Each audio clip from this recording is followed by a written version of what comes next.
At 11 a.m. on the 11th of November 1918, 102 years ago this year, World War I came to an end when Germany surrendered to the Allied forces.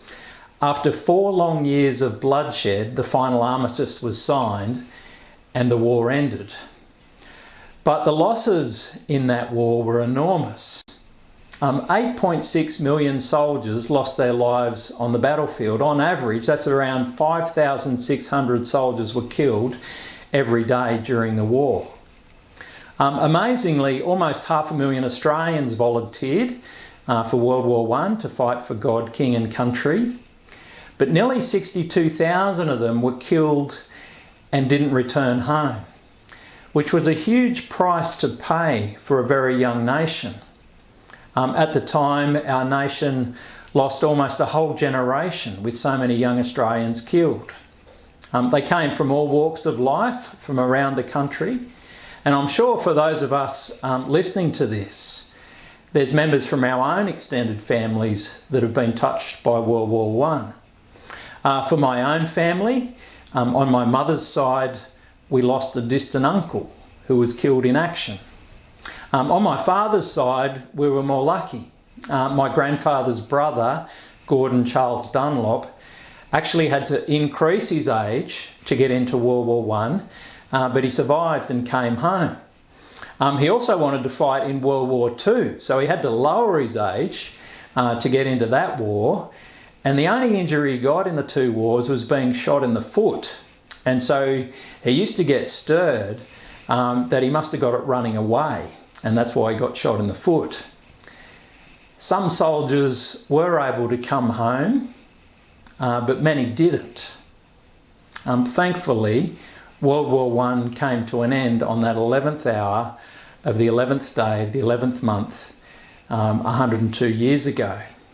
The battle was won, the sacrifices were made, and the debt was paid to secure our peace. See, our freedom came at a great cost. The sacrifice was very large.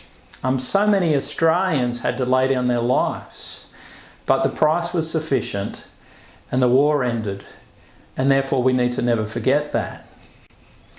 Many say today, look, Australia's changing. Society's not what it used to be. We're starting to lose our freedom.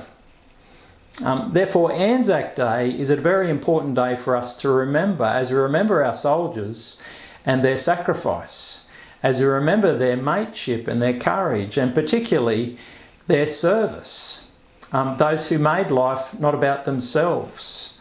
See, as we look at Australia today, we see that life doesn't work when everybody wants to be served, when we make life about ourselves and our own needs instead of serving others. I heard the story of a soldier in World War I, which shows their incredible selfless service. This particular soldier was badly wounded in a battle and had to have his arm amputated. And after the operation, the doctor looked at him and he said to him, "Sorry, soldier, you've lost your arm." And he looked the doc in the eye and he said to him, "Doc, I didn't lose it, I gave it." As we think about their incredible sacrifice and service, it reminds us of an even greater sacrifice to restore peace. The great ancient sacrifice, and the one who didn't come to be served, but to serve and to give his life. 2,000 years ago, when the Son of God made that supreme sacrifice at the cross, when he gave his life as a ransom for many, so you and I could have peace with God. World War I came to an end and peace was restored, and it was said to be the war to end all wars, but sadly it wasn't. But thankfully, the ancient sacrifice was sufficient to restore lasting peace. Jesus' last words from the cross was "Tetelestai," it is finished. The debt of sin has been paid in full. Life doesn't work when we make it about ourselves. God has made us to serve him and serve others. We're supposed to not be served, but serve. And war happens when humanity fails to do that. And so today, like never before, Australia needs men and women who'll stand with courage, like our soldiers of the past, who'll stand up for what's right, who will not seek to be served, but to serve, who will remember God and who will act for the good of their fellow Australians, who will show that Anzac spirit in their daily lives and protect the freedom that they've won for us.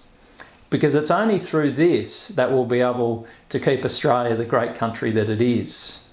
Our freedom came at a great cost. Let's not forget that. Let's remember that in our actions so that we can honour them and our God, lest we forget.